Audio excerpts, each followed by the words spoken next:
શ્રી ઔદ્યોગિક group of schools ધોરણ 10 વિષય સામાજિક વિજ્ઞાન પ્રકરણ 4 ભારતનો સાહિત્યિક વારસો ભાગ 1। નમસ્કાર વિદ્યાર્થી મિત્રો, ધોરણ 10 સામાજિક વિજ્ઞાનમાં ભારતનો સાહિત્યિક વારસો પ્રાચીન સમયથી ભારત દેશની અંદર આપણને અલગ અલગ ભાષાઓ જે છે એનું સાહિત્ય જે છે એ જોવા મળે છે। અલગ અલગ કવિઓએ અલગ અલગ ભાષાઓની અંદર સાહિત્યની રચના કરી। નરસિંહ મહેતા, મીરાબાઈ, દયારામ, અખો, પ્રેમાનંદ, પ્રીતમ, ઘણા બધા વ્યક્તિઓએ અઢળક વારસો જે છે દેશને આપેલો છે। વેદની આપણે વાત કરીએ તો ઋગ્વેદ, યજુર્વેદ, સામવેદ, અથર્વવેદ આવા વેદો જે છે એ પણ લખાયેલા છે। આપણને આ પ્રકરણની અંદર આપણે પ્રાચીન ભારતીય સાહિત્ય એની સમજૂતી જે છે આમાં મેળવશું। પછી બ્રાહ્મણ ગ્રંથો છે, મધ્યકાલીન સાહિત્ય, ભારતની પ્રાચીન જે વિદ્યાપીઠો જે છે એ નાલંદા, તક્ષશિલા, વારાણસી અને વલ્લભી જે છે, આટલા મુદ્દાઓ જે છે આટલા મુદ્દાઓની સમજૂતી આપણે આ પ્રકરણની અંદર મેળવવાની છે। તો ચાલો જોઈએ વિદ્યાર્થી મિત્રો પ્રકરણ 4 ભારતનો સાહિત્યિક વારસો, જેની અંદર સૌથી પહેલાં આપણે 4 જે વેદ જે છે એ વેદની આપણે સમજૂતી મેળવીએ। ભારતમાં કેટલા વેદ છે અને કયા કયા તે સમજાવો। તો ભારત દેશ જે છે એ ભારત દેશમાં 4 વેદ છે, ઋગ્વેદ, યજુર્વેદ, સામવેદ અને અથર્વવેદ। આટલા વેદ જે છે ભારત દેશની અંદર છે। હવે આપણે એક એક વેદની સમજૂતી મેળવીએ તો ઋગ્વેદ પ્રાચીન સાહિત્યનો પ્રાચીનતમ અને 10 ભાગમાં વહેંચાયેલો અદ્ભુત ગ્રંથ ગણાય છે।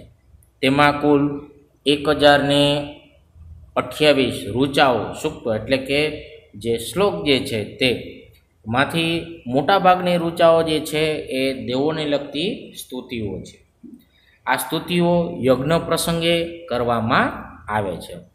કેટલીક જે છે એમાં સવારના ભાગમાં ઉષાને સંબોધન કરતી કેટલીક સ્તુતિઓ જે છે એ મનમોહક છે। પછી વાત કરીએ આપણે યજુર્વેદની। યજુર્વેદ યજ્ઞનો વેદ કહેવાય છે। તે ગદ્ય અને પદ્યના સ્વરૂપમાં જોવા મળે છે। તેમાં યજ્ઞના મંત્રો, યજ્ઞની ક્રિયાઓ અને વિધિઓ જે છે દર્શાવવામાં આવી છે। ત્યાર પછી આપણે વાત કરીએ સામવેદની। સામવેદમાં ઋગ્વેદની ઋચાઓનું ગાન કરવાની વિધિ દર્શાવેલી છે। કેવી રીતે બોલવું તેની સમજૂતી સામવેદની અંદર આપેલી છે। એ શ્લોકો રાગ અને લય સાથે ગાવામાં આવે છે। તેથી સામવેદને સંગીતની ગંગોત્રી જે છે કહેવામાં આવે છે। પછી આપણે વાત કરીએ અથર્વવેદની, ચોથો અને છેલ્લો વેદ। અથર્વવેદમાં અનેક પ્રકારના કર્મકાંડો અને સંસ્કારોનું વર્ણન છે। વ્યક્તિએ પોતાના જીવનની અંદર જે કર્મ કરવાના છે એ કર્મની સમજૂતી આ અથર્વવેદ જે છે એની અંદર આપેલી છે। અહીંયા આપણને આ ચિત્ર દ્વારા વેદ જે છે વેદના ગ્રંથો જે છે જોવા મળે છે।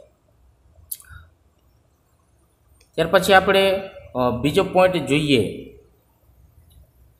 પ્રાચીન ભારતીય સાહિત્ય તરીકે વૈદિક સાહિત્યનો પરિચય આપો।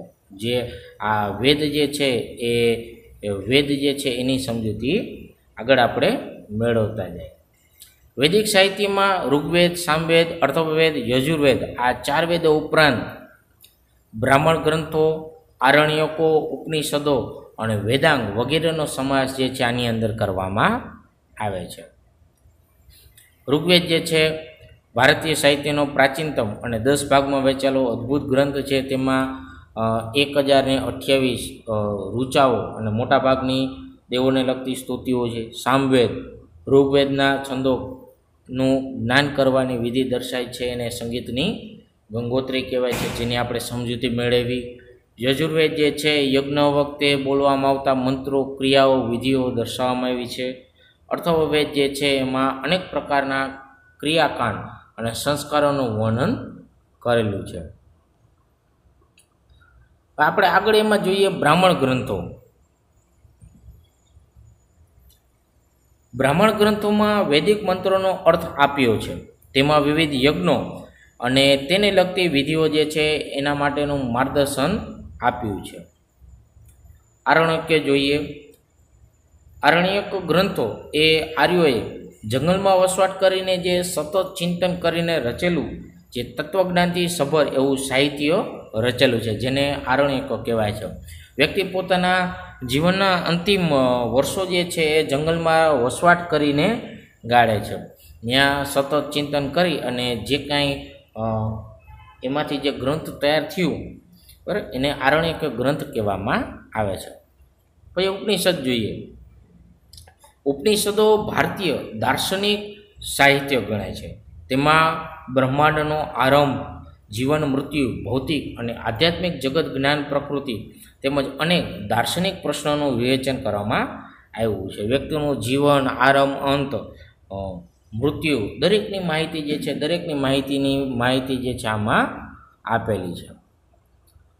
અનેક દાર્શનિક પ્રશ્નો જે છે એનું વિવેચન આમાં કરવામાં આવેલું છે. બૃહદારણ્ય અને છંદોગ્ય પ્રારંભિક ઉપનિષદો કહેવાય છે.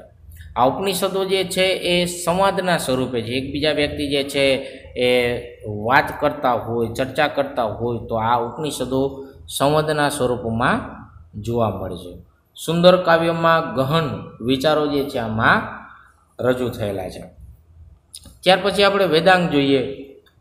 આ સાહિત્યની અંદર કર્મકાંડ, વ્યક્તિએ પોતાના જીવનની અંદર જે કર્મ કરવાના છે એ કર્મકાંડ, જીવન, મૃત્યુ, પ્રસંગ જે છે, જે કાંઈ ઘટનાઓ જે છે બરાબર એ કર્મકાંડ, જ્યોતિષ, વ્યાકરણ અને ખગોળશાસ્ત્ર જે છે એનો સમાવેશ આની અંદર કરવામાં આવે છે.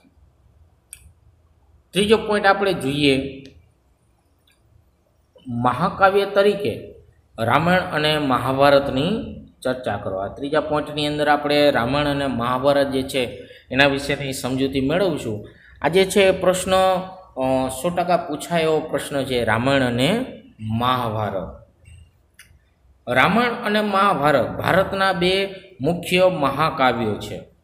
આ બંને મહાકાવ્યની રચના સેંકડો વર્ષો ગયા હતા. આ તૈયાર કરવામાં ઘણા બધા વર્ષો લાગેલા. ઈસવીસનની બીજી સદીમાં આ મહાકાવ્યનું વર્તમાન સ્વરૂપ જે છે એને મળેલું. વર્તમાન સ્વરૂપ જે છે બીજી સદીમાં એને મળ્યું. મહાકવિ વાલ્મીકી રચિત રામાયણ જે છે એની રચના વાલ્મીકીએ કરી. એ પછી ઘણા બધા વ્યક્તિઓ જે છે એણે અલગ અલગ ભાષાની અંદર બનાવેલું છે. એક મહાકાવ્ય સાહિત્ય કૃતિ છે તે મહાભારત કરતાં નાનું છે. રામાયણ જે છે મહાભારત કરતાં નાનું છે. આ રામાયણ જે છે એની અંદર અયોધ્યાના રાજા રામચંદ્ર જે છે એના જીવન પ્રસંગોની કથા છે. અહીંયા આપણને ચિત્રમાં જોવા મળે છે ભગવાન રામચંદ્ર દશરથના જે પુત્રો જે છે, મોટા પુત્ર જે દશરથના જે 4 પુત્ર હતા, એના મોટા પુત્ર રામચંદ્ર એના જીવનને લગતા પ્રસંગો જે છે એની માહિતી સમજૂતી આની અંદર રામાયણની અંદર આપેલી છે. કેવી રીતે પોતે વનની અંદર 14 વર્ષ સુધી વસવાટ કરે છે, રાવણ સાથે કેવી રીતે યુદ્ધ કરે છે, વાનરોના રાજા સુગ્રીવ એની સાથે કેવી રીતે મિત્રતા બાંધે છે, એમના પરમ ભક્ત હનુમાન કેવી રીતે મદદ કરે છે, વગેરે પ્રસંગો જે છે નાના મોટા દિલચસ્પ ઘટનાઓ જે છે, અનેક સાહસોનું વર્ણન આ રામાયણની અંદર કરવામાં આવેલું છે. એ પછી આપણે મહાભારતની સમજૂતી આપી. મુનિ વેદવ્યાસ રચિત મહાભારત વિશ્વનો સૌથી મોટો કાવ્ય ગ્રંથ છે. આ મહાભારત જે છે વિશ્વનો સૌથી મોટો કાવ્ય ગ્રંથ ગણાય છે. એમાં લગભગ 1 લાખ જેટલા શ્લોક જે છે એનું વર્ણન કરવામાં આવેલ છે। મહાભારતની અંદર 1,00,000 જેટલા શ્લોક છે। મહાભારતનો મુખ્ય મુદ્દો કૌરવો અને પાંડવો વચ્ચે જે યુદ્ધ થયેલા છે એ યુદ્ધની સમજૂતી આની અંદર આપેલી છે। આ યુદ્ધ કથાની અંદર પણ ઘણી નાની મોટી વાર્તાઓ જે છે એને જોડી દેવામાં આવી છે। આ ભારતના અમૂલ્ય વારસા સમાન શ્રીમદ ભગવદ્ ગીતા પણ મહાભારતનો એક ભાગ છે।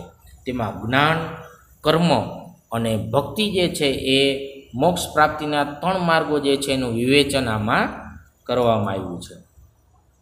આ બંને મહાકાવ્યોએ સદીઓ સુધી ભારતના કરોડો લોકોના વિચારો અને સાહિત્ય સર્જન ઉપર ખૂબ જ ગાઢ અસર જે છે કરેલી છે। રામાયણ મહાભારત જે છે એ વ્યક્તિ જે છે એના વિચારો ઉપર ખૂબ જ ઘેરી અસર જે છે કરેલી છે। ત્યાર પછી આપણે ચોથો નવો પોઈન્ટ જોઈએ। પ્રાચીન સમયના જે બૌદ્ધ સાહિત્ય જે છે બૌદ્ધ સાહિત્યનો પરિચય જે છે આપણે મેળવીએ। પ્રારંભિક બૌદ્ધ સાહિત્ય જે છે એ પાલી ભાષામાં લખાયેલું છે। બૌદ્ધ સાહિત્ય જે છે એની ભાષા કેવી છે? પાલી ભાષા। એટલે પાલી ભાષાની અંદર આ લખાયેલો આપણને જોવા મળે છે। પાલી ભાષામાં આ આપણને સાહિત્ય જે છે સાહિત્ય જોવા મળે છે। આ સાહિત્ય 3 ભાગમાં વહેંચાયેલું છે। તે ત્રિપિટકના નામે ઓળખાય છે। બૌદ્ધ સાહિત્ય જે છે એ બૌદ્ધ સાહિત્યને ત્રિપિટકના નામે ઓળખવામાં આવે છે। આ ત્રિપિટક જે છે એ 3 ભાગની અંદર વહેંચાયેલું છે। તો 3 ભાગ એમાં સુત્ત પીટક એટલે સૂત્રો, પછી વિનય પીટક અને અભિધમ પીટક, આ એના 3 ભાગ છે। સુત્ત પીટકમાં મુખ્યત્વે બુદ્ધ અને તેમના શિષ્ય વચ્ચેનો સંવાદ છે। આ જે સિદ્ધાર્થ નામનો જે રાજકુમાર હતો, જે પાછળથી જે ગૌતમ બુદ્ધ તરીકે ઓળખાય છે, તે ગૌતમ બુદ્ધ અને એના શિષ્ય જે છે એના વચ્ચેના સંવાદો જે છે આની અંદર આપેલા છે। પછી વિનય પીટક, એની અંદર બૌદ્ધ સંઘ જે છે એના નિયમો જે છે નિયમો એની અંદર આપેલા છે।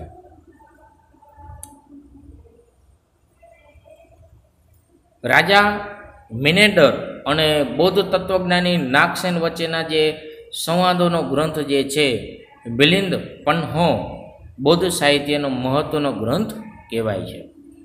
આમાં અશ્વઘોષ નામનો જે વ્યક્તિ જે છે અશ્વઘોષે બુદ્ધચરિત જે છે એ સંસ્કૃત ભાષામાં લખેલું છે। બુદ્ધચરિત જે છે કોણે લખ્યું, આવો પ્રશ્ન જે છે એ પૂછાય। તો બુદ્ધચરિત અશ્વઘોષે લખેલું છે સંસ્કૃત ભાષાની અંદર। ત્યાર પછી આપણે આગળ 5મા પોઈન્ટની સમજૂતી આપીએ। પ્રાચીન ભારતીય સાહિત્યનો પરિચય જે છે આપણે મેળવીએ। ઋગ્વેદ ભારતીય સાહિત્યનો અતિ પ્રાચીન અને 10 ભાગમાં વહેંચેલ અદ્ભુત ગ્રંથ છે। તેમાં 1028 ઋચાઓ જે છે એ ઋચાઓ છે, મોટા ભાગની ઋચાઓ દેવોને લગતી છે।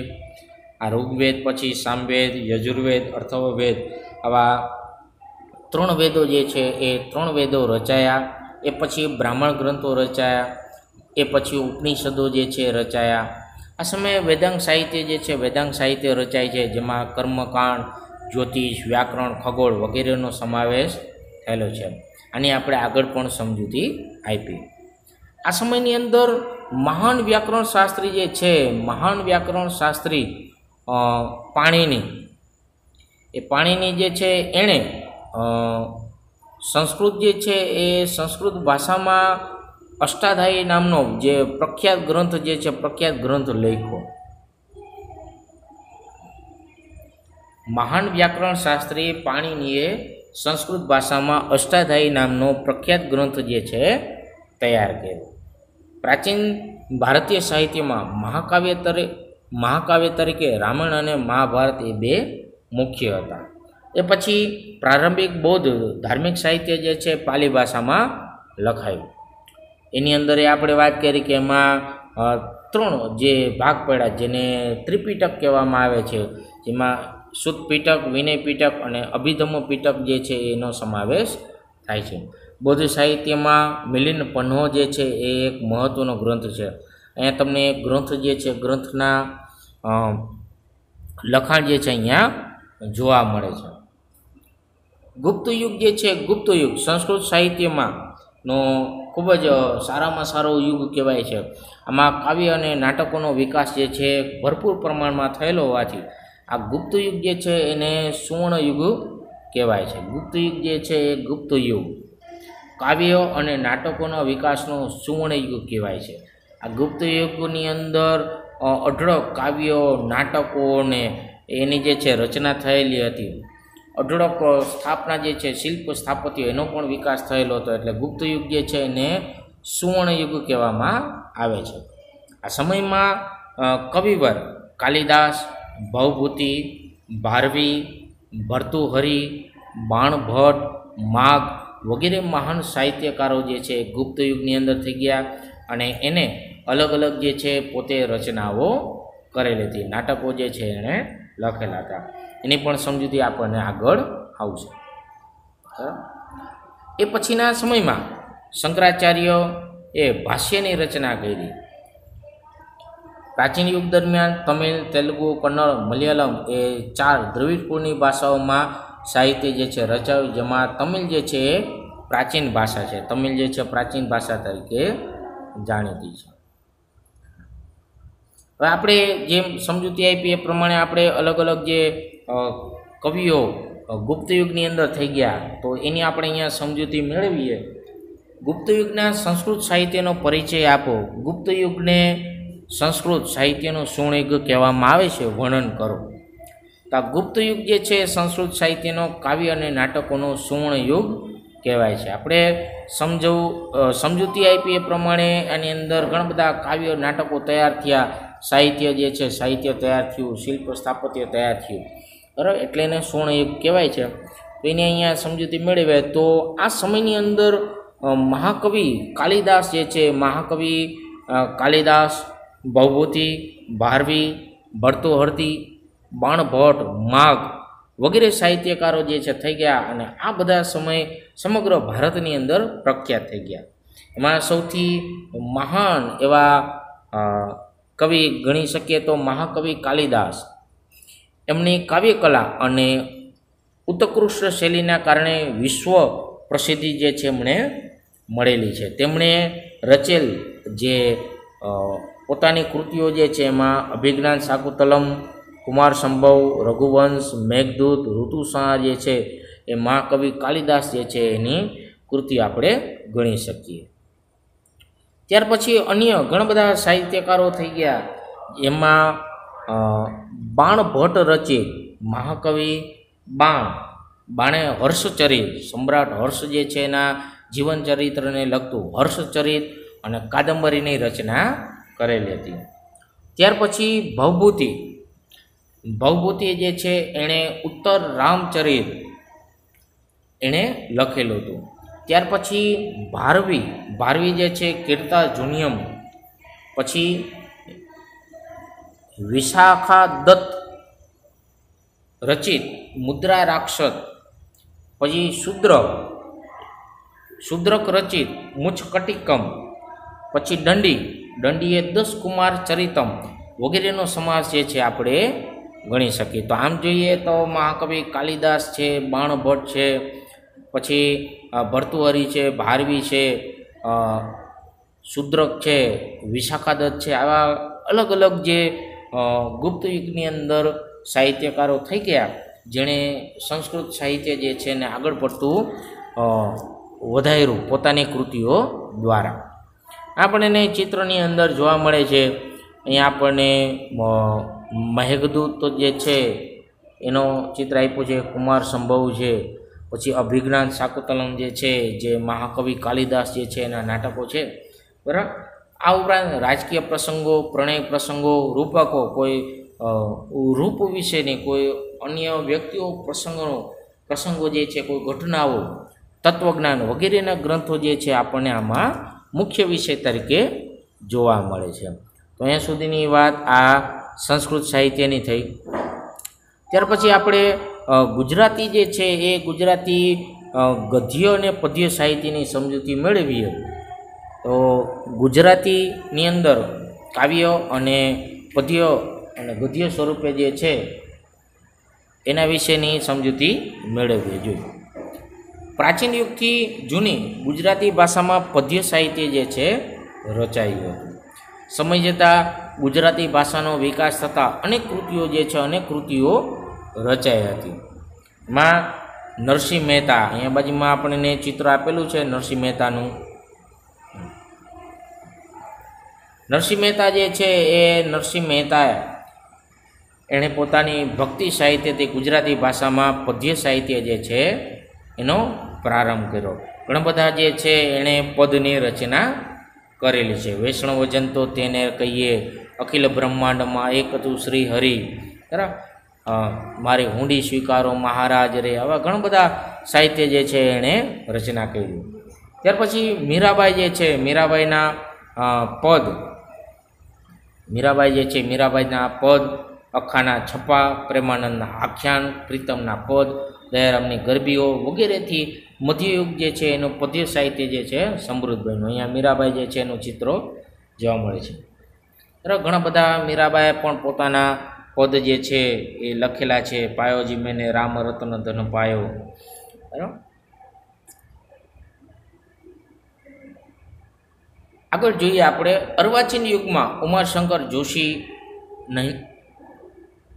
નન્હાલાલ સુંદરમ વગેરે પદ સાહિત્યને સમૃદ્ધ બનાવેલું છે. અર્વાચીન સમયમાં કવિ નર્મદ, નવલરામ, કિશોરલાલ મસરૂરવાલા, મહિપતરામ રૂપરામ, ગોવર્ધન ત્રિપાઠી, પન્નાલાલ પટેલ વગેરે સાહિત્યકારો જે છે એણે ગદ્ય સાહિત્યને સમૃદ્ધ બનાવેલું છે. તો આમ જોઈએ તો ગુજરાતી ગદ્ય પદ્ય સાહિત્ય જે છે ઘણું બધું વિકસિત ગણી શકીએ છીએ.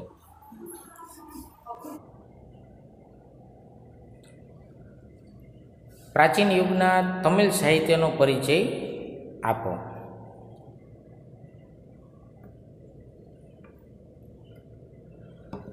પ્રાચીન યુગ દરમિયાન તમિલ, તેલુગુ, કન્નડ અને મલયાલમ એ 4 દ્રવિડ કુળની ભાષાઓમાં સાહિત્ય રચાયું.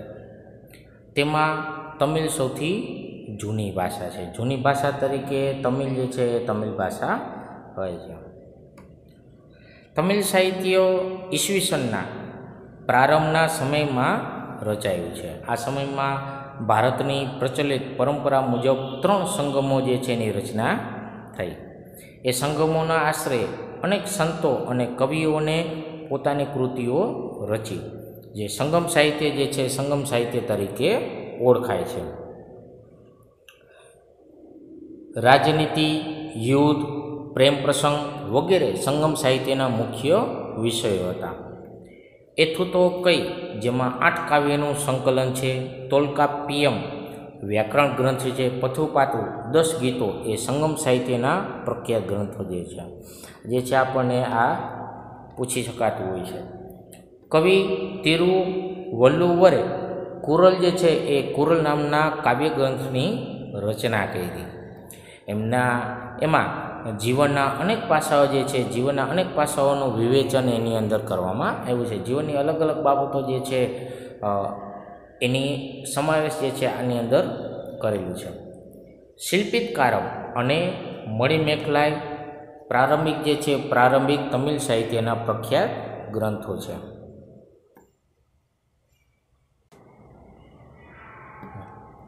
ત્યાર પછી આપણે 9મો પોઈન્ટ જોઈએ, મધ્યયુગના સંસ્કૃત સાહિત્યનો ટૂંકમાં પરિચય મેળવીએ. મધ્યયુગ દરમિયાન સંસ્કૃત સાહિત્ય જે છે એની રચના થઈ. મધ્યયુગની શરૂઆતમાં કાશ્મીરમાં સોમદેવે કથા સરિત અને કલ્હણે રાત તરંગીણીનો નામના મહાન ગ્રંથ જે છે એની રચના કરી. અહીંયા જે છે અહીંયા સોમદેવ એણે કથા સરિત નામનો ગ્રંથ લખ્યો. કલ્હણ જે છે એણે આ કાશ્મીર જે છે એ કાશ્મીરના ઇતિહાસને આલેખતો, જો અહીંયા આપેલું છે રાત તરંગીણી, કાશ્મીરના ઇતિહાસને આલેખતો મહત્વપૂર્ણ ગ્રંથ જે છે લખેલો છે. આ કાશ્મીરના ઇતિહાસને આલેખતો જે આ રાતરંગીનો ઇતિહાસ જે છે એ ભારતનો સર્વપ્રથમ ઐતિહાસિક ગ્રંથ ગણાય છે, જેની અંદર કાશ્મીરના જે રાણી ડીડા જે છે એને લગતી માહિતીનો ઇતિહાસ આલેખેલો છે. એ પછી કવિ જયદેવે ગીત ગોવિંદ નામના કાવ્યગ્રંથ જે છે એની રચના કરી. આ કાવ્યગ્રંથ સંસ્કૃત સાહિત્યનો અતિ સુંદર કાવ્યગ્રંથ જે છે ગણાય છે. દક્ષિણ ભારતમાં શંકરાચાર્યએ ભાષ્યની રચના કરી હતી.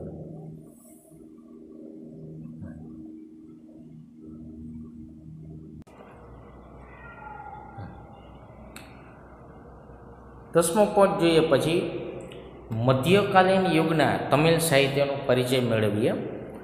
મધ્યયુગ દરમિયાન દ્રવિડ કુળની ભાષાઓમાં ઘણું તમિલ સાહિત્ય જે છે રચાયું હતું. કન્નડ સાહિત્ય પર જૈન ધર્મની અસર પડી. કન્નડ સાહિત્ય પર જૈન ધર્મની ગાઢ અસર થઈ.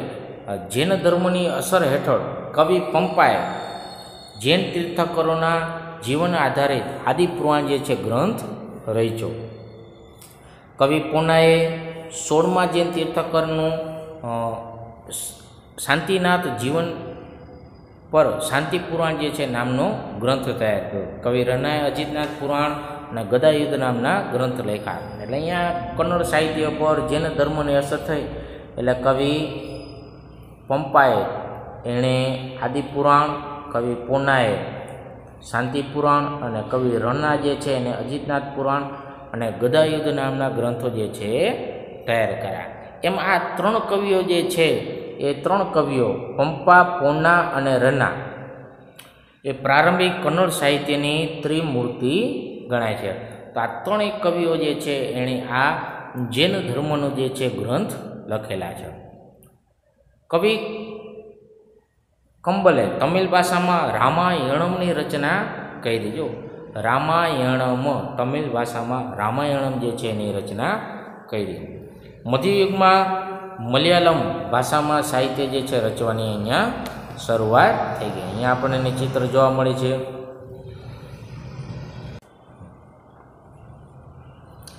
ત્યાર પછી આપણે આગળ જોઈએ મધ્યયુગના ફારસી સાહિત્યનું વર્ણન જોઈએ. મધ્યયુગના સલ્તનત કાળમાં ફારસી દિલ્હીના સુલતાનોની રાજભાષા હતી. દિલ્હી જે છે દિલ્હીના સુલતાનો એની રાજભાષા ફારસી ભાષા હતી. ફારસી સાહિત્યની અસરને લીધે અનેક ફારસી શબ્દોનો સમાવેશ ભારતીય ભાષાઓમાં થયેલો છે. મધ્યયુગના અનેક ઇતિહાસકારો થઈ ગયા. ઇતિહાસકાર જિયાઉદ્દીન બર્નીએ ખલજી અને તગલક વંશના રાજ્યનું વિવરણ કરતો તારીખે ફિરોજ શાહી અને રાજકીય સિદ્ધાંતો વિશે ફતવાએ જહાંદારી નામનો ગ્રંથ લખેલો છે. અહીંયા જિયાઉદ્દીન બર્ની જે છે જિયાઉદ્દીન બર્નીએ એણે તારીખે ફિરોજ શાહી અને ફતવાએ જહાંદારી નામના બે ગ્રંથો જે છે એની રચના કરી. અહીંયા ચિત્રમાં આપણને આપેલું છે ફિરોજ શાહી. આ સમયમાં સૌથી મહાન સાહિત્યકાર, ઇતિહાસકાર, રહસ્યવાદી, સંત અને સંગીતકાર અમીર ખુસરો નામનો વ્યક્તિ થઈ ગયો. એણે આશિકા, નૂર, સિપીહ અને કિરાતુલ સદાય નામની કૃતિઓની રચના કરી છે. અમીર ખુસરો જે છે એણે પોતે આ રચના કરી, એના નામ લખેલા. તદુપરાંત અનેક કાવ્યો જે છે અનેક કાવ્યો એ રચના કરી. દિલ્હીની આસપાસના પ્રદેશમાં બોલાતી જે હિન્દવી ભાષા જે છે હિન્દવી ભાષાને અમીર ખુસરો પોતાની માતૃભાષા માનતો હતો અને એ ભાષામાં તેણે અનેક કાવ્ય જે છે રચેલા હતા. તેણે હિન્દી અને ફારસીમાં મિશ્રણવાળી દ્વિભાષી ચોપાઈ અને દુહાઓ જે છે એની પણ અહીંયા રચના કરેલી હતી. અહીંયા રચનાઓ જે છે એ આપણને જોવા મળે છે. ને આપણે આગળ પરિચય મેળવીએ અમીર ખુસરોનો. અમીર ખુસરો જે છે એ અમીર ખુસરો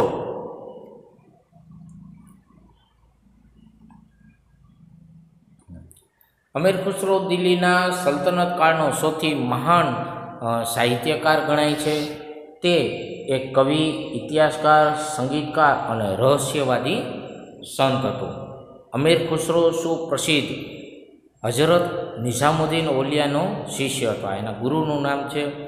તેણે ફારસી સંસ્કૃત ભાષાનો વિદ્વાન હતો.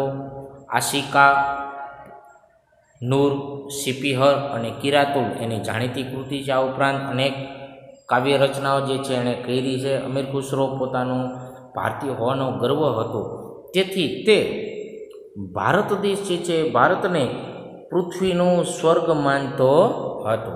ભારતને પૃથ્વી પરનું સ્વર્ગ માનનાર અમીર ખુસરો હતો. તે પોતાના પુસ્તકમાં ભારતનું વાતાવરણ, તેની સુંદરતા, ઇમારત અને તત્વ જ્ઞાન વિજ્ઞાનના ભારે વખાણ જે છે એણે કરેલા છે. એનો ફોટો પણ આપેલો છે. તે દ્રઢપણે માનતો હતો કે હિન્દુ ધર્મનું સાર તત્વ અનેક દ્રષ્ટિએ ઇસ્લામ સાથે મળતું આવે છે. તે દિલ્હીની આજુબાજુમાં જે બોલાતી ભાષા જે છે એને હિન્દવી ભાષાને પોતાની માતૃભાષા માનતો. અનેક કાવ્યો રચ્યા હતા અને હિન્દી અને ફારસીને મિશ્રિત કરી અને ચોપાઈ અને દોહા જે છે એની રચના કરેલી હતી. પછી આપણે વાત કરીએ મધ્યયુગ જે છે એ મધ્યયુગના પ્રાદેશિક ભાષાઓના સાહિત્ય વિશે નોંધ લખો. મધ્યયુગ દરમિયાન બંગાળ, ગુજરાત અને અન્ય રાજ્યોના સુલતાનોએ સ્થાનિક ભાષાઓ અને સાહિત્યને રાજ્યાશ્રય આપ્યો હતો.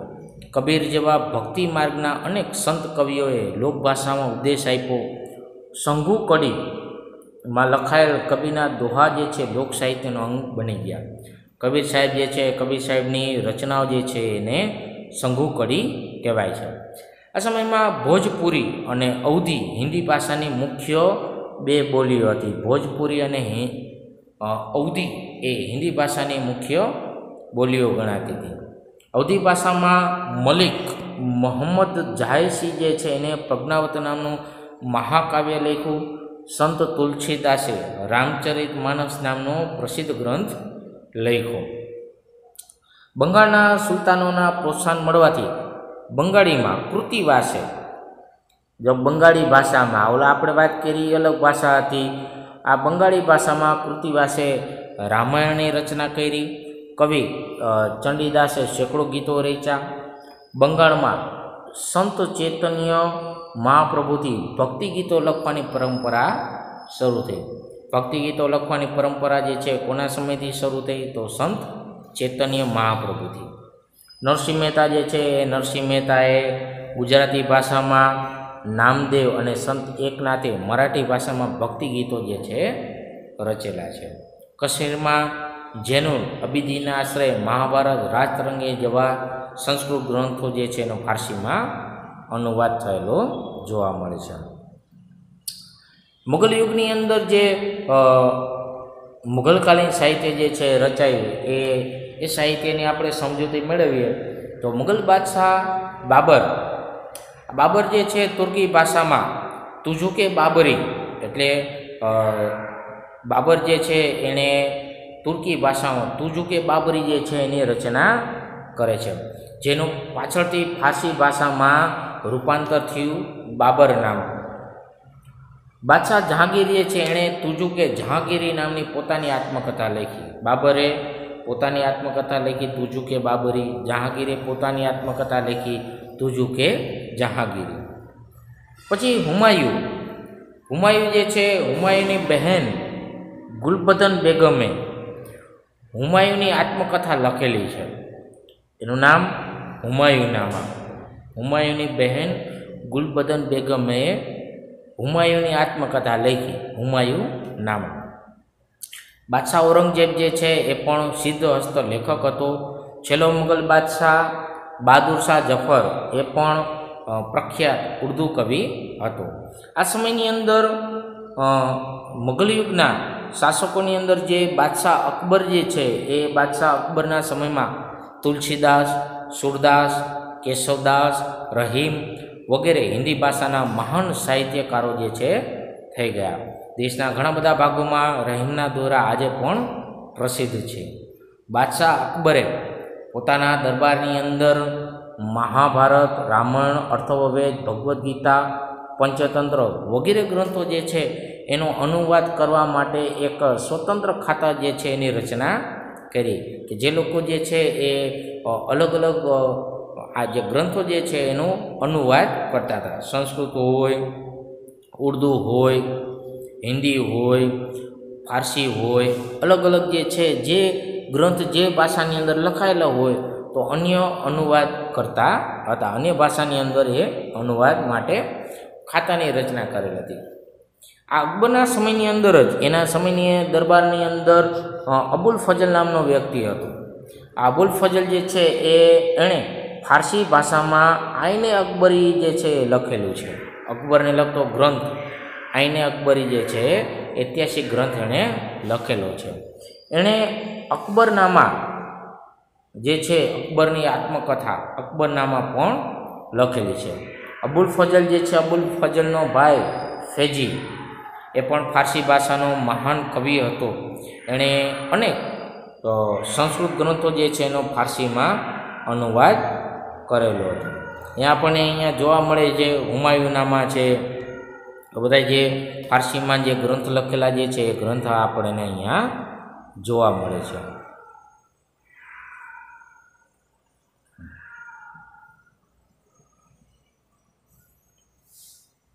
આગળ જોઈએ આપણે ભારતમાં ઉર્દૂ ભાષાના વિકાસનો પરિચય મેળવીએ. આપણે ભારતમાં ઉર્દૂ ભાષાનો જન્મ મધ્યયુગ દરમિયાન થયો હતો. સમય જતાં આ નવી ભાષા સાહિત્યની દ્રષ્ટિએ સૌથી સમૃદ્ધ ગણાતી ભારતની અન્ય ભાષાની સમકક્ષ બની હતી.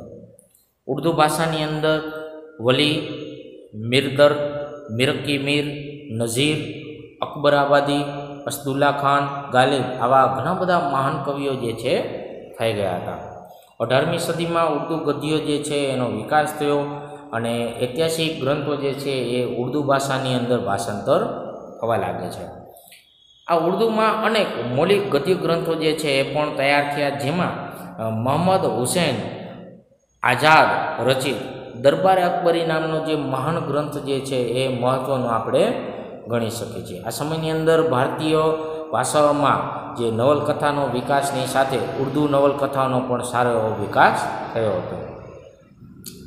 મધ્યકાલીન સાહિત્યની રચના જોઈએ તો મધ્યયુગના આરંભમાં ઉત્તર ભારતમાં સંસ્કૃત ભાષામાં સાહિત્ય જે છે રચાયું હતું. આ યુગની અંદર અપભ્રંશ ભાષાઓમાં આધુનિક ભારતીય ભાષાનો વિકાસ જે છે થયો હતો. આ મધ્યયુગ દરમિયાન દ્રવિડ કુળની ભાષામાં તમિલ સાહિત્ય જે છે એ તમિલ સાહિત્ય અહીંયા રચાયેલું હતું. આ સમય દરમિયાન તેલુગુ ભાષામાં રામાયણ જે છે એ રામાયણ, મહાભારતનું ભાષાંતર થયું, તેમજ વ્યાકરણ ગ્રંથો, વૈજ્ઞાનિક વિષયક ગ્રંથ અને કેટલાક લૌકિક સાહિત્ય જે છે આવા ગ્રંથો પણ રચ્યા હતા. મધ્યયુગમાં મલયાલમ ભાષામાં સાહિત્ય રચવાનું શરૂ થયું. દિલ્હીના સલ્તનત કાળ દરમિયાન હિન્દી ભાષાના બે સ્વરૂપો હતા, વજ્ર અને ખડી બોલી. આમાં અનેક ભક્તિગીતો જે છે ભક્તિગીતો રચાયેલા હતા. રાજસ્થાનની ભાષામાં આલ્હા, ઉદલ, બિસલદેવ, રાસો નામની પ્રખ્યાત વીરગાથાઓ જે છે રચાય. અહીંયાથી જે છે એ પૃથ્વીરાજ ચૌહાણથી આ વીરગાથા નો યુગ જે છે લખાણમાં શરૂઆત થાય છે. મુલ્લા દાઉદ રચિત ચંદ્રયાન એ અવધ ભાષાનો સૌથી જૂનો ગ્રંથ જે છે એ જૂનો ગ્રંથ ગણાય છે. મુલ્લા દાઉદનો ચંદ્રયાન અવધ ભાષાનો જૂનો ગ્રંથ મનાય છે. સલ્તનત કાળમાં ફારસી દિલ્હીના સુલતાનોની રાજભાષા હતી. આપણે આગળ પણ આની સમજૂતી આપી અને એના સાહિત્યને સ્વરૂપે અનેક ફારસી શબ્દોનો ભારતીય ભાષામાં સમાવેશ થયો. આ સમયની અંદર ઘણા બધા જે છે એ સંતો થઈ ગયા. એમાં આપણે કબીર સાહેબની વાત કરી કે કબીર સાહેબે લોકભાષાની અંદર જે ઉપદેશ આપ્યો હતો એની જે કબીરની રચનાઓ જે છે એ મુખ્ય સંઘુકડી કહેવાય છે. અવધી ભાષાની અંદર મલિક મોહમ્મદ જાયસે પ્રજ્ઞાવત નામનું મહાકાવ્ય લખ્યું. સંત તુલસીદાસે રામચરિત નામનો ગ્રંથ લખ્યો. કૃતિવાસે રામાયણ, કવિ ચંડીદાસે ગીતો, સંત ચેતન્યથી ભક્તિ ગીતો લખવાની શરૂઆત થઈ. નરસિંહ મહેતાએ ગુજરાતીમાં, નામદેવે એકનાથે મરાઠીમાં, મીરાબાઈએ રાજસ્થાનની અને ગુજરાતીમાં પ્રખ્યાત ભક્તિ ગીતો જે છે એની રચના કરેલી હતી. પછી આપણે મહાભારત, રાજતરંગી સંસ્કૃત અને ગ્રંથોનો ફારસીમાં અનુવાદ થયો. વિજયનગર જે છે, વિજયનગરના મહાન સમ્રાટ કૃષ્ણદેવરાય આમુક્તમાલદયા નામનો ગ્રંથ જે છે એની પણ રચના કરેલી હતી. અને આગળ આપણે સમજૂતી આપી. મુગલ બાદશાહ બાબરે તુજુ કે બાબરી એની પણ આપણે વાત કરીએ. એને પોતે પોતાની આત્મકથા લખી તુજુ કે બાબરી. જહાંગીર જે છે, જહાંગીરે તુજુ કે જહાંગીરી નામની જે છે પોતાની આત્મકથા લખી. હુમાયુ જે છે, હુમાયુની બહેન ગુલબદન બેગમે હુમાયુનામા લખ્યું. અકબર જે છે, અકબરના દરબારની અંદર અબુલ ફજલ નામનો જે લેખક હતો એણે ફારસી ભાષામાં આઈને અકબરી અકબરનામા લખેલું. એનો ભાઈ ફેજી જે છે એ ફેજી ફારસી ભાષાનું મહાન કવિ હતો. એને સંસ્કૃતના ગ્રંથોનો ફારસીમાં અનુવાદ કર્યો. બરાબર. અકબર જે છે, અકબરે પોતાના દરબારની અંદર ગ્રંથો જે છે એ ગ્રંથો માટે અનુવાદ કરવા માટે ખાતાની રચના કરેલી. બાદુશાહ જફર એ પણ એક ઉર્દુ કવિ હતું. ઉર્દુ ભાષા જે છે એ અહીં એક મહત્ત્વની મધ્યયુગ જે છે, મધ્યયુગ દરમિયાન ઉર્દુ ભાષાનો જન્મ થયો હતો. મહત્ત્વની ઘટના ગણી શકાય છે. એમાં ઘણા બધા મહાન કવિઓ જે છે થઈ ગયા. 18મી સદીમાં મોહમ્મદ હુસૈનનો દરબાર અકબરી એક મહત્ત્વનો ગ્રંથ ગણી શકાય. અહીંયા સુધીની વાત આ બધા સાહિત્યની વાત આવે છે. હવે આપણે અલગ અલગ જે વિદ્યાપીઠો હતી એની આપણે સમજૂતી મેળવીએ તો એની અંદર આપણે પહેલી વિદ્યાપીઠની જાણકારી મેળવીએ, નાલંદા વિદ્યાપીઠ. એના વિશેની સમજૂતી મેળવીએ તો નાલંદા વિદ્યાપીઠ જે છે એ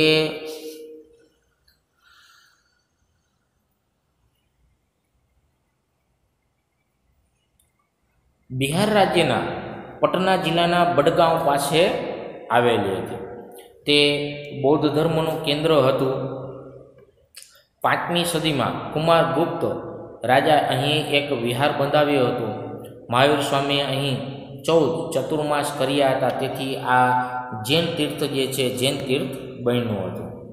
ઈસુની 5મી અને 7મી સદી દરમિયાન નાલંદા વિદ્યાપીઠ શિક્ષણધામ તરીકે ખૂબ જ પ્રસિદ્ધ હતું.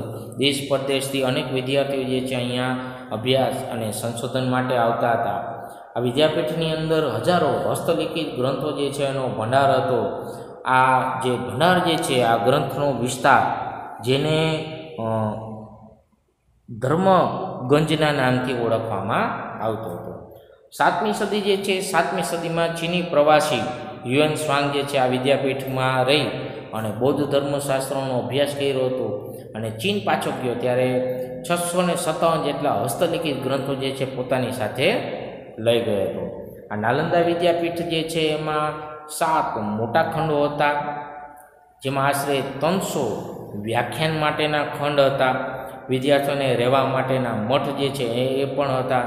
વિદ્યાર્થીઓના નિભાવ માટે દાન જે છે, દાનમાંથી દાન મેળવતા હતા. એમાં અનેક ગામ જે છે, અનેક ગામમાંથી જે આવક થતી એમાંથી વિદ્યાર્થીઓ જે છે એના રહેઠાણ, ભોજન, વસ્ત્રો વિનામૂલ્યે જે છે પૂરા પાડવામાં આવતા હતા. લગભગ 700 વર્ષ જે સુધી દેશ પ્રદેશમાં જ્ઞાનની અખંડ જ્યોત ફેલાવનાર આ નાલંદા વિદ્યાપીઠ જે છે આજે માત્ર ભગ્ન અવશેષો ભારતની ભવ્ય સંસ્કૃતિની પ્રતીતિ કરાવે છે. ખંડેર જેવી હાલતમાં છે. અહીંયા આપણને આ નાલંદા વિદ્યાપીઠ જે છે એનું અહીંયા ચિત્ર જે છે જોવા મળે છે.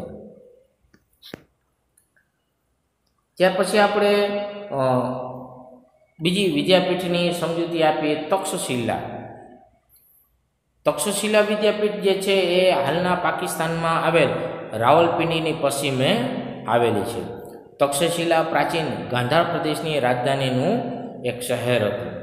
7મા શેકા દરમિયાન ભારતના મહત્વના વિદ્યા કેન્દ્ર તરીકે ખૂબ જ જાણીતું હતું.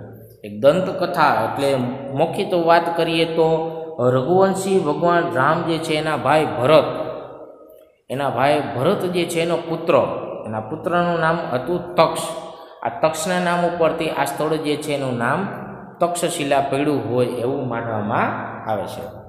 તક્ષશિલા વિદ્યાપીઠમાં વેદ, શસ્ત્રક્રિયા, ગજવિદ્યા, ધનુર્વિદ્યા, વ્યાકરણ, તત્વજ્ઞાન, યુદ્ધ વિદ્યા, ખગોળશાસ્ત્ર, જ્યોતિષશાસ્ત્ર વગેરે કુલ 64 વિદ્યાઓ જે છે એનું શિક્ષણ આપવામાં આવતું હતું. વારાણસી, રાજગુરુ, મિથિલા, ઉજ્જૈન વગેરે દૂરના શહેરોમાં વિદ્યાર્થીઓ જે છે એ વિદ્યાર્થીઓ આ વિદ્યાપીઠ જે છે એના અભ્યાસ કરવા માટે આવતા હતા. અહીંયા પણ એને ચિત્રમાં જોવા મળે છે. ભગવાન બુદ્ધ જે છે એ ભગવાન બુદ્ધ ના શિષ્ય જેવું કે આ વિદ્યાપીઠમાં આયુર્વેદનું શિક્ષણ લીધું હતું. અર્થશાસ્ત્રના રચયિતા રાજનીતિજ્ઞ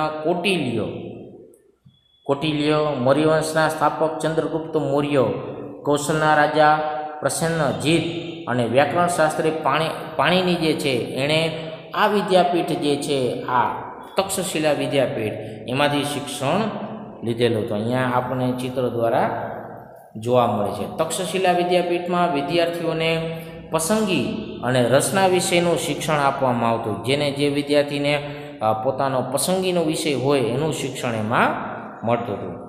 5મી સદીની શરૂઆતમાં ચીની પ્રવાસી ફાહિયાન જે છે એણે આ તક્ષશિલાની મુલાકાત લીધેલી હતી. ત્યાર પછી આપણે વાત કરીએ ભારતના પ્રસિદ્ધ વિદ્યાધામ